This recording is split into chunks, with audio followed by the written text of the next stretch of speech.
Quel est ce marché particulier qui procure une performance excellente à ses investisseurs et qui est peut-être dans une situation de bulle aujourd'hui?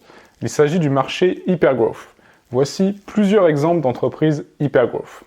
Première entreprise, CrowdStrike qui a enregistré une performance de 280% sur un an, Zoom qui a enregistré une performance de 526% en un an, Trade Desk qui a enregistré une performance de 266% en un an.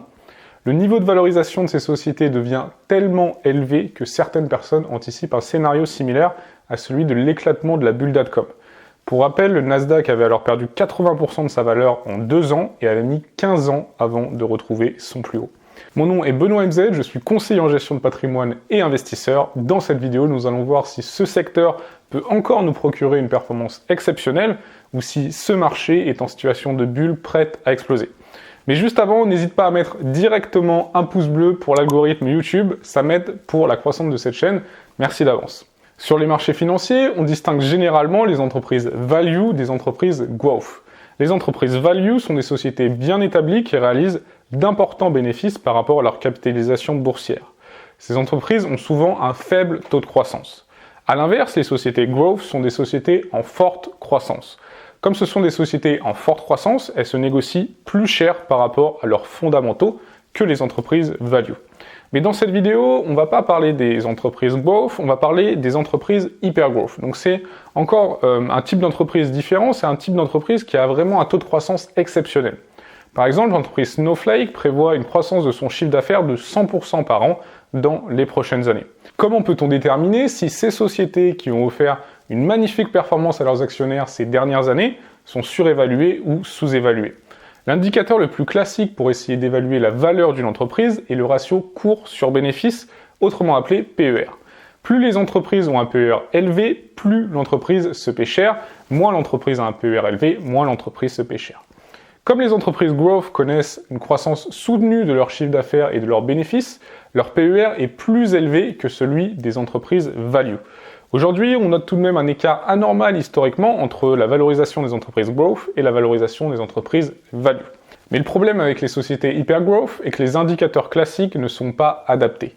En effet, il s'agit souvent de sociétés qui réalisent au pire des pertes ou au mieux des bénéfices extrêmement faibles par rapport à leur capitalisation.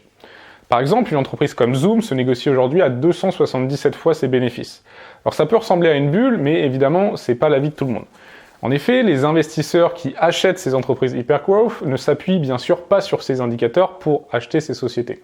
Leur vision de l'investissement est tout autre. Ils veulent investir dans des sociétés qui ont un énorme potentiel de croissance et qui ont pour objectif de truster un marché à la manière d'un Amazon. Dans leur esprit, c'est seulement une fois que ces entreprises auront une place dominante sur un marché que viendra le temps des bénéfices. Avec cette vision de l'investissement, les ratios d'évaluation classiques ont beaucoup moins de sens. Les investisseurs qui choisissent d'investir dans ces sociétés hyper-growth misent également sur l'asymétrie entre les pertes et les gains. En effet, la perte maximale sur une action est de 100% de ton capital, alors que les gains potentiels sont de x10, x20, x30. En misant sur des dizaines de sociétés, il suffit que quelques sociétés arrivent à dominer un marché pour que l'opération soit rentable. Selon les adeptes de cette stratégie, la valorisation de ces entreprises est donc justifiée et ces sociétés pourraient continuer à enregistrer de magnifiques performances dans les prochaines années. Alors de l'autre côté, bien sûr, il y a ceux qui pensent que ce secteur très précis, ce secteur hyper-growth, est en situation de bulle et que demain, nous pourrions connaître une baisse importante sur ce secteur qui pourrait même déstabiliser la totalité du marché action. Alors chez les partisans de l'hyper-growth, il y a un argument qu'on entend souvent.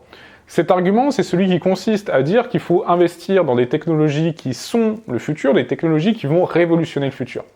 À ce titre, Warren Buffett a écrit un article intéressant sur le magazine Fortune en 1999, en plein milieu de la bulle .com. Il dit notamment dans son article: la clé de l'investissement n'est pas de savoir à quel point la technologie va changer la société, mais plutôt de déterminer quels sont les avantages comparatifs de n'importe quelle entreprise, et surtout, est-ce que cet avantage est durable? Ensuite, Warren Buffett étaye son propos avec 2 exemples historiques, l'automobile et l'aviation. Alors ces 2 technologies ont changé profondément la société, on pourrait donc penser qu'investir dans les sociétés qui utilisaient ces nouvelles technologies de l'époque était le meilleur investissement à faire. Mais encore aurait-il fallu sélectionner les entreprises gagnantes. Au début du XXe siècle, il y avait plus de 300 constructeurs aériens aux États-Unis, 20 ans après, seule une petite poignée avait survécu. On peut faire exactement le même constat avec Internet. Au début des années 2000, il y avait une technologie qui allait profondément changer le monde. Cette technologie, c'était bien sûr Internet. Pour autant, est-ce que c'était nécessairement un bon choix d'investir dans les sociétés qui utilisaient cette technologie? Si on regarde la performance du Nasdaq, on peut répondre rapidement à la question.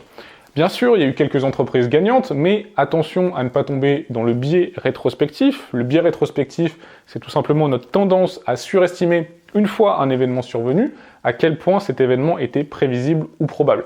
En 2000, personne ne savait qu'Amazon allait devenir ce qu'est Amazon aujourd'hui, pas même Jeff Bezos. Aujourd'hui, on serait peut-être en train de vivre exactement la même chose. Les introductions en bourse ont atteint des niveaux vraiment très importants, encore plus importants que pendant la bulle .com. L'espoir de beaucoup de personnes qui investissent dans ce secteur très précis, c'est d'investir dans le prochain Google ou dans le prochain Facebook, par exemple.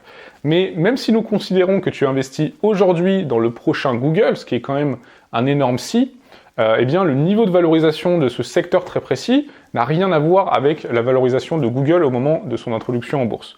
En effet, au moment de son introduction, Google se négociait à 10 fois les ventes.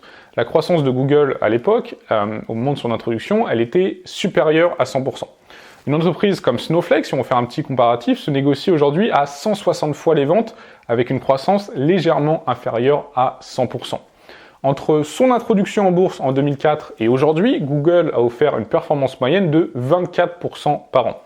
Mais si tu avais acheté Google à 160 fois les ventes en te disant que la valorisation d'une entreprise finalement c'était rien et que la croissance c'était tout, tu aurais enregistré une performance de seulement 4,5% par an.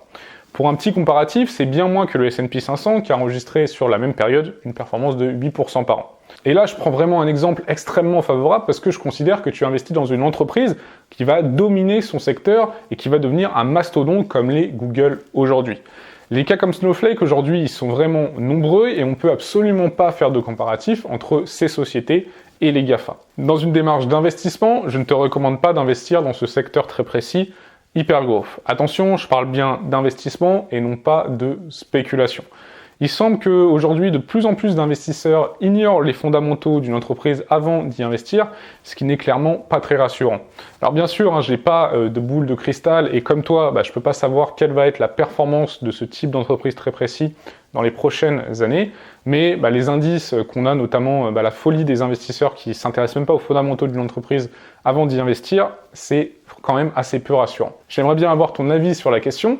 Est-ce que tu penses que ce secteur est aujourd'hui en situation de bulle ou est-ce que tu penses que finalement la valorisation des entreprises actuellement de ce secteur très précis est justifiée et auquel cas par quoi, n'hésite pas à me le dire en commentaire.